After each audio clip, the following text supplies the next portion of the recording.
Welcome back to my channel again. In this tutorial, I am going to show you how to turn on NFC on your Samsung phone. So let's get started. First, open the settings app on your Samsung Galaxy phone.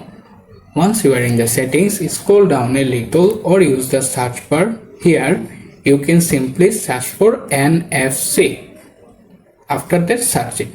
Once you found the search result, simply tap on it. Then tap again to open the menu.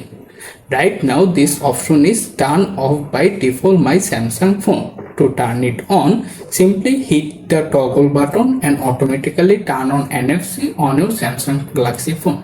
You can also go to the default wallet app section and choose your preferred wallet such as Google Wallet if you like. And that's it. How you can easily turn on NFC on your Samsung Galaxy phone.